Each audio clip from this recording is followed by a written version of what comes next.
Remember that Veblen insists on two ways in which the elites display their power and their wealth. Social class is a much more complex phenomenon than just being able to buy a certain product or afford a certain time off work. Social class intersects not only economic resources like capital, but also cultural resources like tastes, and social resources like networks and group memberships. One of the most important sociological approaches to class is given by the work of the French scholar Pierre Bourdieu. Bourdieu's theory is structured around three key concepts: capital, fields, and habitus. The idea of capital captures some of the notions of resources that are common to discussions of social class. Capital is the resources you need to act in the world. These can be economic, as is the case of money, which gives you access to certain products that allow you to display both power, wealth, and group membership. But resources can also be slightly different. They can take the form, for example, of social capital. That is, membership of certain organizations that can be transformed into access to other resources that can connect you to other members of the community. Social capital can also be thought of in terms of the number of connections that individuals have. Having lots of acquaintances, for example, can allow you to deal with emergencies in a much more effective way than having very few contacts. But the interesting thing about Bourdieu's theory is that it also considers forms of capital that are not only measured in terms of contacts or economic resources. One such form is cultural capital. Consider this device.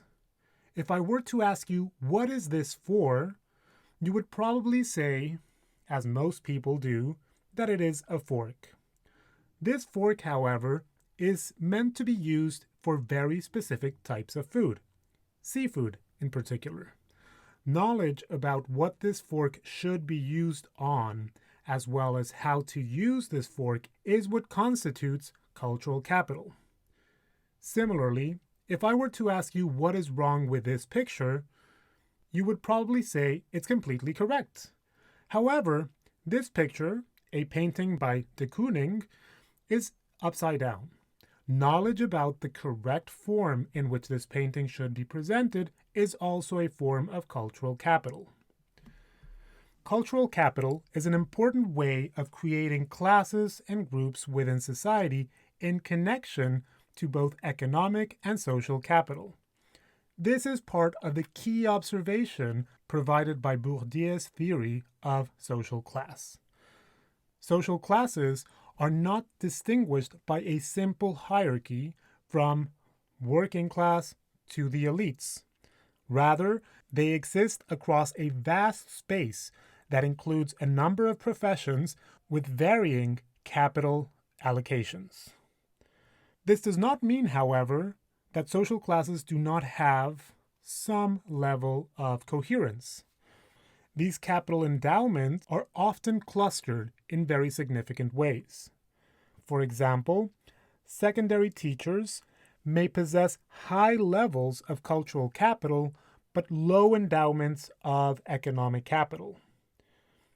With similar economic endowments, we might find administrators that, despite receiving similar amounts of payment for their work, have lower cultural capital endowments than secondary school teachers. These different capital endowments allow different groups across society to compete in different ways in specific fields. Fields are essentially the spaces of action. For example, in the educational field, cultural capital is privileged over other forms of capital. This gives those who have access to cultural capital an advantage over those who have a lower endowment of cultural capital. Importantly, in Bourdieu's theory, some forms of capital are deeply embodied, This embodiment is the product of a long process of habituation, whereby individuals are shaped to evaluate the world in specific ways. Some people are taught the difference between a seafood fork and a salad fork. Others are not. These forms of habituation and their connection to occupational class structures means that social class becomes extremely sticky. It is reproduced over time, generation after generation. Some interesting studies reveal just how sticky social class can be.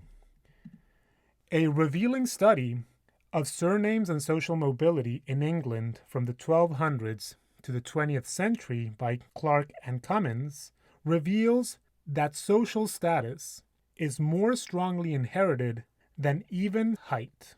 Social status of parents is inherited by their offspring. It strongly shapes their life chances and those of future generations. It is in this way that social class is inextricably tied to the reproduction of inequality. As a sticky social phenomenon, social class is part and parcel of how inequality operates.